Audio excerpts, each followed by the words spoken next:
Hey there guys, so judging by Anthony Joshua's recent Snapchat story, he seems to be ramping up his training as he looks to go into camp very soon for the rematch with Andy Ruiz Jr. Now at the moment he will only be doing pad work. If he is sparring at this stage, it will be technical spars, nothing too strenuous because as I said, he has a full training camp ahead of him, so he will not want to burn out, and the fight won't be for a few months anyway, so it will be about 3 months out, that's when he starts training camp. So at the moment it will be pad work and probably just technical spars. He's obviously going to be drafting in smaller opponents to try and replicate Andy Ruiz. Perhaps he will bring in some small stout cruiserweights to get used to the speed of Andy Ruiz Jr. because that is something that he struggled with last time. But he did say in a recent interview that it was his footwork he thought was going to be too much for Andy Ruiz Jr. And to be honest, that was one thing that was working in his favour in the early rounds. It's just when he caught Andy Ruiz Jr. and he went for the finish. But Andy Ruiz Jr. was not ready to go, but he knows that now. He has learnt from that fight, and he will know that going into the rematch.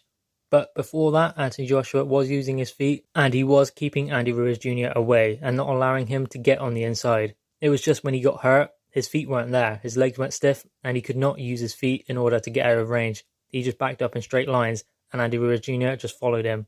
But in the rematch, he will be wise to that, and he will use his feet, and hopefully keep Andy Ruiz Jr. on the end of his jab. He can also double up the jab as he comes away using his footwork. That will be a good tool to keep Andy Ruiz Jr. at range. He is going to have to box Andy Ruiz Jr. He cannot go in there and try and knock him out. He said he's going to try and put on a spectacular performance and whoop Andy Ruiz Jr.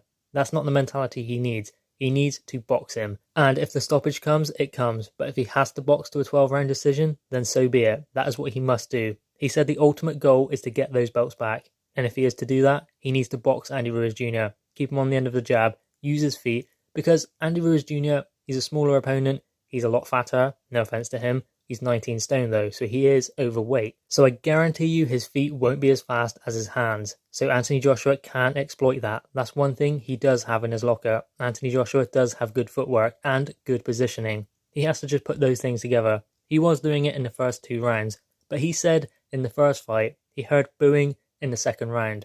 Then what happened in the third round? He came out, tried to knock Andy Ruiz Jr. out.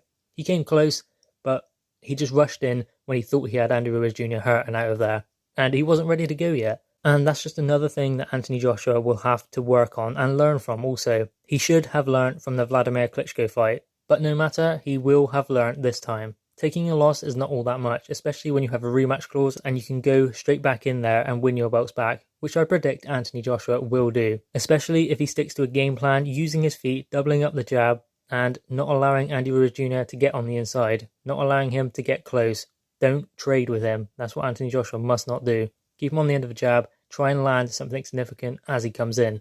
Then, perhaps, if Andy Ruiz Jr. does get hurt, make sure he is ready to go, then go for the finish. But guys, what are your thoughts on this? Anthony Joshua's new approach to Andy Ruiz Jr. for the rematch. Drop your thoughts in the comments below, click the thumbs up, and subscribe if you are new. Thanks guys.